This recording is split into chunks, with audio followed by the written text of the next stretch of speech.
पंडाल में नहीं आई, वो उसमें सुनने नहीं आई, लेकिन पेड़ के पीछे सुन रही है छुप छुप के। और जैसे ही बाबा साहब का भाषण सम्मान समारोह समापन होता है और बाबा साहब जैसे ही स्टेज से नीचे जाते हैं तो बाबा साहब की नज़र उस पेड़ पे चली जाती है कि कोई महिला वहाँ पीछे छुप छुप के देख रही है।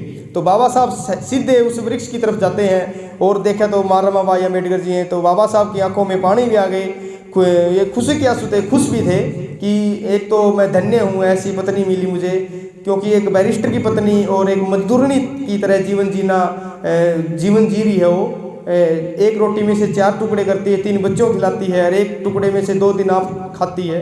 तो ऐसी पत्नी पाकर धन्य भी थे बाबा साहब, लेकिन दुख भी था कि इतना कार्य करने के बाद भी मैं अपने पत्नी के लिए एक अच्छी साड़ी नहीं पाया।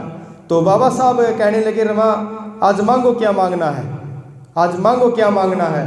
तो बाबा साहब ने सोचा कि रामू ये सोने के जेवर मांगेगी, अच्छे कपड़े मांगेगी, अच्छे जूते मांगेगी।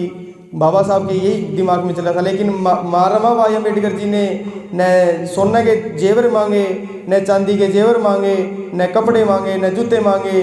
और महात्मा भाई अम्बेडकर जी कहने लगी, साहब ऐसा काम करके जाना, ऐसी व्यवस्था इस देश में करके जाना कि जो जितनी भी महिलाएं हैं इस भारत देश में, जितनी भी इस महिलाएं हैं इस भारत देश में, और ऐसा काम करके जाना कि ये कोई भी महिला, जो भी कोई किसी जाति में हो, किसी धर्म में हो, कोई भी महिला कपड़ों के लिए न तरसे। ऐसी व्यवस्था इस देश में करके जाना कि हर महिला के शरीर के ऊपर अच्छे कपड़े हो।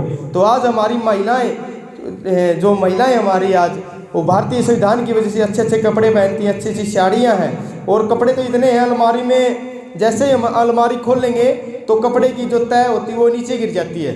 इतने कपड़े अलमारी खोलते ही कपड़े नीचे धो और कन्फ्यूज हो जाती कौन से कपड़े पहनूं।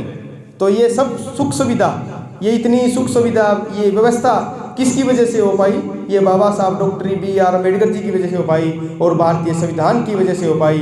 तो हम उनको नमन करते हैं, हम धन्य हैं कि हमारे देश में जन्मे। लेकिन दुर्भाग्य है हमारे देश का, जो बाबा साहब कोलंबिया यूनिवर्सिटी में पढ़े, उस कोलंबिया यूनिवर्सिटी में आज बाबा साहब की आत्मकथा पढ़ाई जा रही है। उस देश में कोलंबिया यूनिवर्सिटी, उस यूनिवर्सिटी में बाबा साहब की आत्मकथा पढ़ाई जा रही है। लेकिन दुर्भाग्य इस देश में बाबा साहब की प्रतिमा यहाँ खंडित हो रही है। लोग समझ नहीं पा रहे बाबा साहब को, कितनी महान सोच के महामानव थे वे, जिनको पूरा नमन करता है। लेकिन दुर्भाग्य है इस भारत की नारियों का, दुर्भाग्य है इस भारत के शेड्यूल कास्ट का कि बाबा साहब के विचारों को समझ नहीं पा रहा है, समझ नहीं रहे।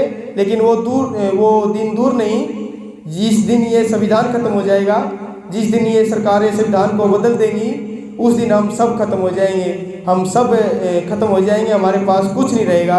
जब तक संविधान जिंदा है हम जिंदा है, जब तक संविधान जिंदा है तो बाबा साहब भी जिंदा है। तो बाबा साहब भी कहते हैं कि जब तक संविधान जिंदा मैं जिंदा हूँ, जिस दिन संविधान खत्म हो गया उस दिन समझ लो मैं मर गया। लेकिन इस संविधान हमारा कर्तव्य बनता है, हम सबका कर्तव्य बनता है इस संविधान को जिंदा रखना, इस संविधान को आज़ाद रखना है।